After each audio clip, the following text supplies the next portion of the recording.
નમસ્કાર, આપની સાથે હું છું પાયલ અને ડેડિયાપાડામાં આદિવાસી મહાસંમેલનનું આયોજન કરવામાં આવ્યું છે. ચૈતર વસાવાના સમર્થનમાં હજારો લાખો લોકો ભેગા થાય એ વાત કરવામાં આવી છે. અનંત પટેલ તમને સ્ક્રીન પર દેખાતા હશે, એ ડેડિયાપાડા પહોંચી ગયા છે. વિસ્તારથી આ વિષય પર વાત કરવી છે. અનંતભાઈ, આપનું ખૂબ ખૂબ સ્વાગત છે જમાવટ પર. અને પહેલો સવાલ કે તમે ગઈકાલે જ એક પોસ્ટ કરી અને પહેલા પણ એક પોસ્ટ કરી હતી કે આપ માટે ના બાપ માટે બધાએ ભેગા થવાનું છે ચૈતર વસાવા માટે ને આપણે લડવાનું છે એના માટે. તમે ડેડિયાપાડા પહોંચી ગયા છો, કેવી રીતના ચૈતર વસાવાને ન્યાય અપાવવાની વાત છે? ચેતર વસાવાની સાથે સાથે ઘણા બધા આદિવાસી સમાજના આગેવાનો નેતાઓ છે જે જળ જંગલ જમીન બચાવવા માટે લડે છે. મોટા મોટા પ્રોજેક્ટો જે પોતાના વિસ્તારમાંથી પસાર થઈ રહ્યા છે એના વિરોધમાં લડે છે. રૂઢિ પ્રથા ગ્રામ સભાઓ અને આદિવાસી સમાજની સંસ્કૃતિ બચાવવા માટે કાર્યક્રમો કરે છે.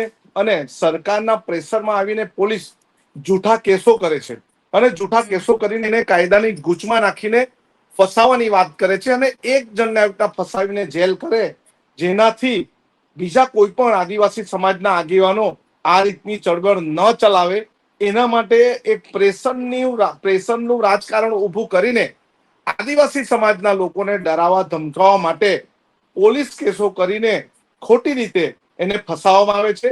અને એના માટે સમગ્ર વિસ્તારના આદિવાસી સમાજના આગેવાનો હોય, કાર્યકર્તા હોય, સામાજિક કાર્યકર્તા હોય, બધા જ આ ચેતર વસાવાના સમર્થનમાં નીકળીને સરકારને બતાવવા માંગે છે કે અમે તમારા કાયદાથી, તમારા પોલીસથી, તમારા તંત્રથી કે તમારી જેલથી ડરવાના ગભરાવાના નથી. અનંતભાઈ, ડેડિયાપાડામાં આજે 4 રાજ્યોમાંથી આદિવાસીને બધા જ ભેગા થવાના છે. માત્ર ચૈતર વસાવા નહીં, પણ આદિવાસી વિસ્તારના બીજા ઘણા બધા મુદ્દાઓ છે. તમે જેમ કીધું કે ઘણા બધા નેતાઓ સામે ફરિયાદ પણ થઈ છે, તો કયા કયા મુદ્દા એ મંચ પરથી રાખવાના છે? સાથે જ આમ આદમી પાર્ટીના નેતાઓ પણ એ મંચ પર રહેવાના છે. તો આ કાર્યક્રમ ચૈતર વસાવાના સમર્થનનો કાર્યક્રમ આમ આદમી પાર્ટીનો કે આદિવાસી સંમેલન? આ સમગ્ર કાર્યક્રમ માટે 28 તારીખે જુદા જુદા રાજ્યના તેમજ ગુજરાતના આગેવાનો, જુદી જુદી પક્ષ પાર્ટીના અને સામાજિક આગેવાનો ભેગા થઈને નક્કી કર્યું હતું કે આ કોઈ પક્ષ પાર્ટીના સિમ્બોલ પરથી આ કાર્યક્રમ થવાનો નથી. માત્ર ને માત્ર આદિવાસી સમાજના જેને પણ સમર્થન, આદિવાસી સમાજના કોઈ પણ પક્ષનાને સમર્થન કોઈ આપવું હોય તો અમે આપશું. અને એના માટે જ આજે અમે સૌ ભેગા થયા છે. એટલે કોઈ પક્ષ પાર્ટીનો બેનર કે કોઈ પક્ષ પાર્ટીનું સ્ટેજ હશે નહીં, માત્ર ને માત્ર આદિવાસી સમાજનું જ સ્ટેજ હશે.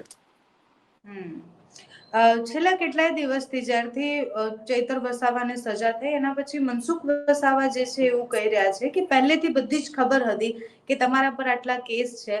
એમના નેતાઓ જે ખૂબ વિદ્વાન છે, એટલે મનસુખભાઈનું એવું કહેવું છે કે આમ આદમી પાર્ટીમાં બહુ બધા નેતા એવા છે જે વકીલ છે, બધાને ખબર હતી કે આવું કંઈ થઈ શકે છે. તો ચૈતર વસાવા માટે પહેલા કેમ ન લડ્યા? મનસુખભાઈ અલગ અલગ રીતની વાત કરે છે. પોતાના જ પક્ષના દર્શનાબેન સાથે પક્ષના પ્રમુખે શું કર્યું, બેને શું કામ ધરણા પર બેસવું પડ્યું, એ શું મનસુખભાઈને ન ખબર હતી? તો એમણે દર્શનાબેનને આવું કરતા પહેલા અટકાવવા માટે એક આદિવાસી દીકરી ધારાસભ્યને ન્યાય અપાવવા માટે એમણે પહેલેથી જ પક્ષને કહેવાનું હતું. એટલે મનસુખભાઈની સલાહ, સુફિયાની સલાહની વાત અમે નથી કરતા. મનસુખભાઈ જો આદિવાસી સમાજનો દીકરો હોય તો આજે અમારી સાથે સ્ટેજ શેર કરે. અનંતભાઈ, મનસુખભાઈ સાથે મેં ગઈકાલે જયારે વાત કરી તો એમને એવું કહેવું હતું કે શક્તિ પ્રદર્શન કરવાથી શું થશે, એટલે જે આખો કેસ જે છે કે જે લડવાનું છે તો કાયદાકીય રીતના લડવાનું છે, તો એની પાછળ કેમ મહેનત નથી કરતા અને બધા શક્તિ પ્રદર્શન કરીને બતાવે છે કે અમે ચૈતર માટે ઉભા છીએ? ખાસ તો એમનો પરિવાર, ચેતરભાઈ, દરેક આગેવાનો આદિવાસી સમાજના માટે કામ કરે છે, પોતાના માટે કામ નથી કરતા. એટલે એના પરિવારને પણ એક હૂંફ આપવા માટે પણ અમારે એમના પરિવારને દિલાસો આપવા માટે, હૂંફ આપવા માટે કે અમે તમારી જોડે છે એ કહેવા માટે અમે ખાસ કરીને આજે ભેગા થયા છે ને એ હૂંફ આપવાનું છે. આ કોઈ શક્તિ પ્રદર્શન નથી બની રહેવાનું. આ એમની સાથે રહીને એમને હૂંફ આપવાનું છે, અમે છે, અમે આદિવાસી સમાજના જ છે અને અમે તમારી સાથે છે. કારણ કે આ જ ભારતીય જનતા પાર્ટીના ધારાસભ્ય પર બળાત્કારનો કેસ છે, છતાં પણ હજુ એની ધરપકડ થઈ નથી. આ જ ધારાસભ્ય આજ પાર્ટીના ધારાસભ્યના દીકરાએ આદિવાસી સમાજના ડ્રાઈવરને ઢોર માર મારવામાં આવ્યો, ત્યારે પણ એમના પક્ષમાંથી તો કોઈ બોલ્યું નથી. જ્યારે અમે બરોડામાં આંદોલન કરવાની વાત કરી ત્યારે પોલીસ કર્મી પર FIR થઈ અને એટ્રોસિટી પણ દાખલ થઈ. એટલે આ બધી વાતો છે અને અમે શક્તિ પ્રદર્શન માટે નહીં પરંતુ અમે સમર્થન માટે આજે ભેગા થયા છે અને ચેતર વસાવાની સાથે જ છે.